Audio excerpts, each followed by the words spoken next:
ধুতি পাঞ্জাবি পরে সম্পূর্ণ বাঙালিয়ানা সাজে বিজেপি সরকারের শপথ গ্রহণ অনুষ্ঠানে যোগ দিতে কলকাতার ব্রিগেড গ্রাউন্ডের উদ্দেশ্যে রওনা দেন চুঁচুড়ার বিজয়ী বিজেপি প্রার্থী সুবীর নাগ। তার সঙ্গে ছিলেন অসংখ্য বিজেপি কর্মী সমর্থক, পাশাপাশি স্ত্রী ও পুত্র। উপস্থিত ছিলেন ওই বিশেষ মুহূর্তের সাক্ষী হতে।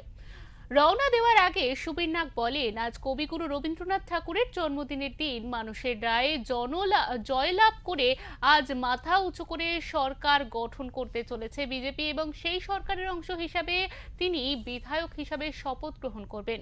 তিনি আরো বলেন, এবারের নির্বাচন রাজ্যের কোথাও ছাপ্পা ভোটের অভিযোগ নেই, এমনকি বিরোধী দল তৃণমূল কংগ্রেসও কোনো জায়গায় সেই অভিযোগ করেনি। তাই 207 জন বিজেপি বিধায়ককে সঙ্গে নিয়ে গঠিত এই সরকার প্রকৃত অর্থেই মানুষের সরকার। তার কথায় এটি এমন এক সরকার যা মানুষের আস্থা ও ভরসার প্রতীক এবং ভয়মুক্ত পরিবেশ গড়ে তুলতে বদ্ধপরিকর। এবার চুঁচুড়া বিধানসভায় তার প্রতিদ্বন্দ্বী ছিলেন তৃণমূল কংগ্রেসের দেবাংশু ভট্টাচার্য। সেই প্রসঙ্গে তিনি বলেন, উনিও জয়ের আশা করেছিলেন, কিন্তু মানুষ আমাদের উপর আস্থা রেখে নির্বাচন করিয়েছে এবং তাই আগামী দিনে মানুষের সেই বিশ্বাস ও ভরসার মর্যাদা রক্ষা করেই হবে আমার প্রধান দায়িত্ব। অবশ্যই আজকে রবি ঠাকুরের ভক্তি দিয়েই বলি, চিত্ত যেথা ভয় শূন্য উচ্চ চেতাশীল, আমরা মাথা উঁচু করে সরকার করতে যাচ্ছি। আজকের এই সরকার কোনো ছাপ্পা ভোট হয়নি, আপনারা নিশ্চয়ই দেখেছেন।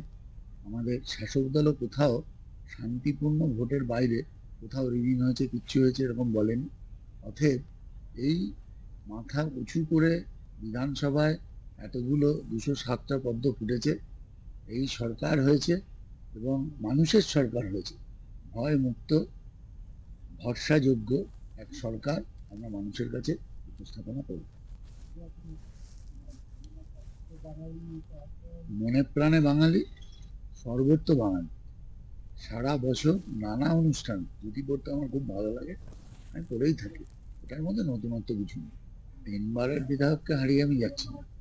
আমি ওদের এক বিশেষ ব্যক্তি, যাকে চুঁচুড়ায় পাঠানো হয়েছিল, ভেবেছিল সে নাকি চুঁচুড়ায় জয় করবে।